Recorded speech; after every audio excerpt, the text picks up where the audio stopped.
In our final example, we will compute the risk for a seismic embankment failure mode, which will be a function of two hazards. Create a tabular function for the stage duration as shown here. Select none for both hazard and probability for the interpolation transforms to interpolate linearly.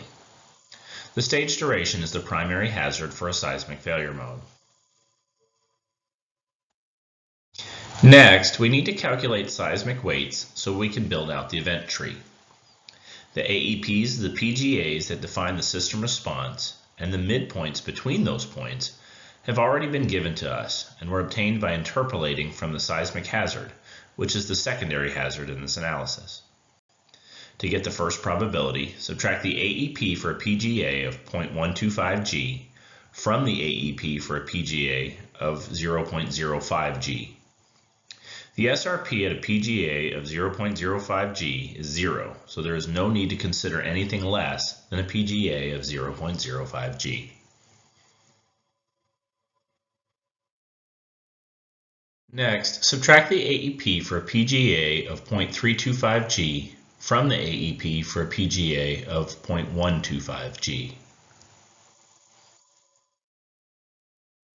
Then subtract the AEP for a PGA of 0.565 G from the AEP for a PGA of 0.325 G.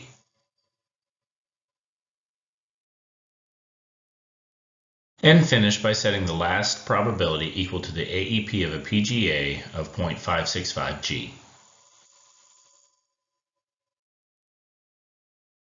The computed probabilities are shown here.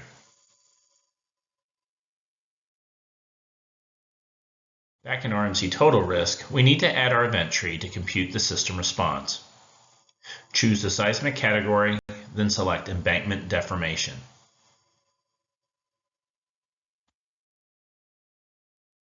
That will give us this tree to start with. The next step is to pull in the reservoir stages to evaluate. Copy those stages from the example file.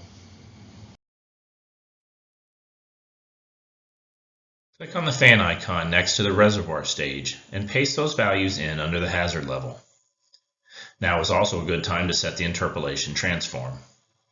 We want semi-log interpolation, so the hazard transform will be none and the probability transform will be logarithmic.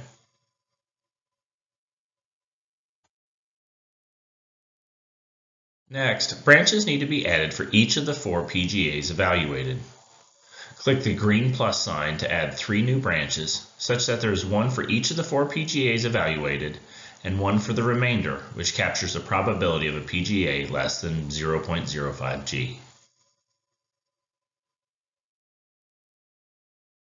Rename each branch in the Properties window, 1 PGA per branch. To finish building out the tree, hover over the red node coming off the first PGA and click Copy All Branches to Clipboard.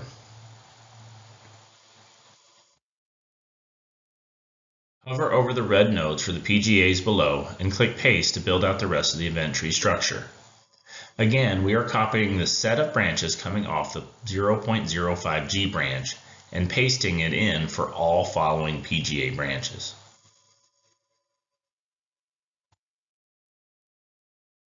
Assign a deterministic probability for each PGA branch. The probabilities will come from the seismic hazard partition and weights that we calculated earlier. From here, copy and paste the node data for each branch of the tree. There are a lot of branches, so take your time and be methodical. Be careful to make sure the probabilities are matched with the correct event tree branch. Once all the data is in, the system response plot should look like this.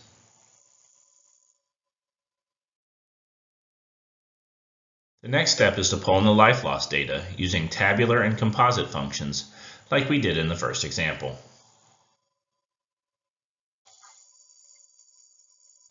The correct composite non-breach life loss will look like this.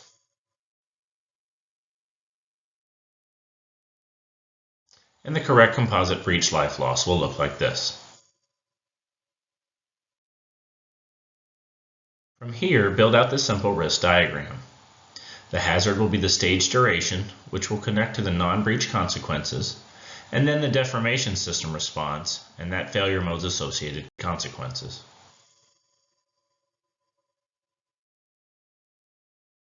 After running the analysis with full uncertainty, we get this FN scatter plot.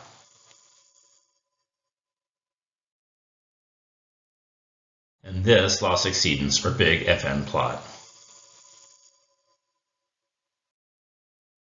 Be careful, however, because the background risk that comes from this analysis is not correct and should be ignored. The connection between the stage duration and the non-breach life loss in the risk diagram was needed to compute the incremental consequences, but cannot be used to create the non-breach risk. The non-breach risk must be a function of stage frequency, not stage duration. As such, the total or residual risk that is reported will also be incorrect.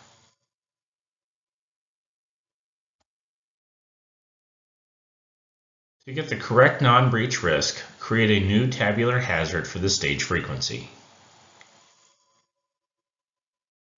And paste in the data from the example file. The uncertain value is probability, and the distribution will be PERT percentile Z.